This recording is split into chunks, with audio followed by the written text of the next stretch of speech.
100 एकड़ से भी अधिक विस्तृत भूभाग पर फैले हुए खंडहर वस्तुतः सुविख्यात प्राचीन विश्वविद्यालय विक्रमशिला महाविहार के भग्नावशेष हैं, जिसकी स्थापना 8वीं शती के अंतिम चरण अथवा 9वीं शती के प्रारंभ में पाल नरेश धर्मपाल द्वारा की गई थी। लगभग 400 वर्षों के वैभव काल के उपरांत 13वीं शती के प्रारंभ में इसका विध्वंस हो गया था। इसके विषय में अधिकांश जानकारी हमें तिब्बती स्रोतों से प्राप्त होती है, जिनमें 16वीं-17वीं शती के ख्याति लब्ध इतिहासकार लामा तारानाथ द्वारा दिए गए विवरण सर्वाधिक महत्वपूर्ण है। विक्रमशिला नाम इसके संस्थापक नरेश धर्मपाल की प्रदत्त उपाधि विक्रमशील से अभिभूत जान पड़ता है। यद्यपि एक स्थानीय परंपरा के अनुसार ये नाम इसलिए पड़ा क्योंकि इस स्थल पर विक्रम नामक यक्ष का दमन हुआ था। इसे प्राचीन काल में राजकीय विश्वविद्यालय के रूप में भी जाना जाता था। उत्खनन से कुछ मुहरें भी प्राप्त हुई हैं, जिन पर राजगृह महाविहारे अंकित है। ऐसा प्रतीत होता है कि इसे तिब्बत में विक्रमशिला महाविहार के नाम से जाना जाता था, जबकि भारत में राजगृह महाविहार इसका अधिक प्रचलित नाम था।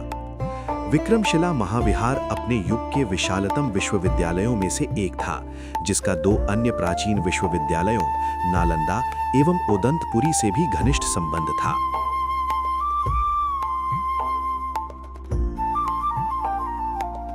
कहा जाता है कि यहाँ एक समय में 100 से अधिक शिक्षक अथवा लगभग 1000 शिक्षार्थी रहा करते थे। यहाँ के विद्वानों को बौद्ध शिक्षा, संस्कृति व धर्म का प्रसार करने के उद्देश्य से सुदूर देशों में भी आमंत्रित किया जाता था। इस विश्वविद्यालय को रत्नवज्र, जेतारी, ज्ञान श्री मित्र, रत्न कीर्ति एवं रत्नाकर शांति आदि जैसे अनेकों यशस्वी विद्वान उत्पन्न करने का श्रेय प्राप्त है, जिनमें तिब्बत में लामा संप्रदाय के संस्थापक आतिश दीपांकर का नाम प्रमुख है। यहाँ अध्ययन के मुख्य विषय आध्यात्म, दर्शन, व्याकरण, तत्वज्ञान, तर्कशास्त्र एवं तंत्रशास्त्र आदि थे, परंतु इनमें सर्वाधिक लोकप्रिय विषय तंत्रशास्त्र था, क्योंकि विक्रमशिला महाविहार का उत्कर्ष काल तंत्र मंत्र व जादू टोने का युग था, जिसमें हिंदू तथा बौद्ध धर्मों के अनुयायी तंत्रशास्त्र एवं गूढ़ विद्या आदि में अधिक रुचि लेते थे। आधुनिक विश्वविद्यालयों की शैक्षणिक अथवा प्रबंध कारिणी समिति की भांति विक्रमशिला विश्वविद्यालय में भी विशिष्ट प्राध्यापकों की एक परिषद थी, जो विश्वविद्यालय प्रबंधन के साथ साथ अध्यापकों को आवश्यक निर्देश आदि देने का भी कार्य करती थी। ये परिषद नालंदा विश्वविद्यालय के कार्यकलाप पर भी नियंत्रण रखती थी। दोनों के बीच शिक्षकों का भी परस्पर विनिमय होता था। कार्य व प्रबंधन की दृष्टि से ऐसा पारस्परिक सहयोग संभवतः शासक धर्मपाल के कारण रहा होगा, जिनका राजकीय प्राश्रय दोनों विश्वविद्यालयों को प्राप्त था।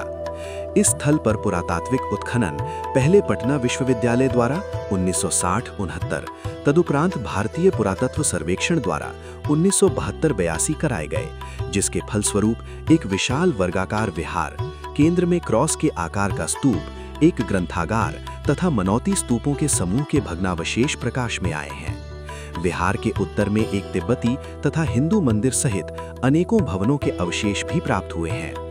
उत्खनन के क्रम में स्थापत्य शिलाखंड, बौद्ध एवं हिंदू धर्म से संबंधित मूर्तियां, पकी मिट्टी से बनी मानव, पशु व पक्षी आकृतियां, मुद्राएं, झुनझुने, त्वचा मार्जक, मनके, बड़ी संख्या में मृदभांड, अभिलेख, चांदी एवं तांबे के सिक्के तथा मृण्मय फलकों के अतिरिक्त पत्थर, लोहे, तांबे, कांसे, सोने, चांदी, हड्डी एवं हाथी दांत इत्यादि से निर्मित अनेकों पुरावशेष प्राप्त हुए हैं, जिनसे पाल युगीन इतिहास, कला एवं स्थापत्य पर पर्याप्त प्रकाश पड़ता है।